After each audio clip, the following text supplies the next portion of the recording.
nagbabalik siya na naman ng Survival Update Part 3. So yun, part 3 na nga pala tayo ng video to, no? Kaya maraming salamat po sa mga nanood ng Part 2 at Part 1 ng video ito. At nga pala, tinanong ko nga pala doon kung anong papangalan natin sa aso.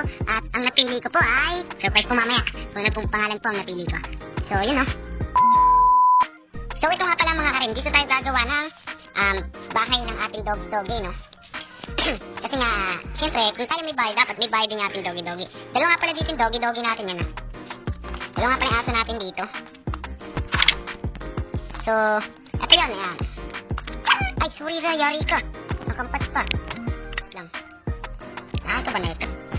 Hindi. Ano ito, hindi siya nakakain. Ito na lang nakasunod lang ito. Oh, diba? Kahit na. So, yun, gagawa natin siya ng bahay. So, dito sa atin natin. Gagawa natin siya ng bahay. So, yun, no? Gawa na natin siya ng bahay. Simulan na agad natin itong time-lapse. Paso!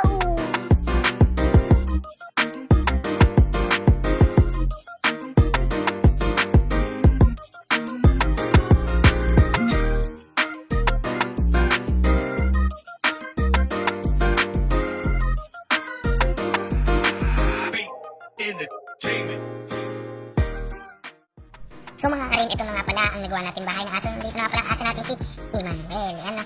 So, pasok na rin. Yeah. So, yun nga pala ang aso natin. Yan, ang ganda. So, yan, no? Ayos naman to siguro ang bahay ng nasa Mantagal. Yan. Uy, diyan ka muna. Yan, diyan ka na. Diyan ka na. Tulungan mo. Oo, diba? Ang payat. Hindi ko na nalagyan nga pala dito ng lupang details.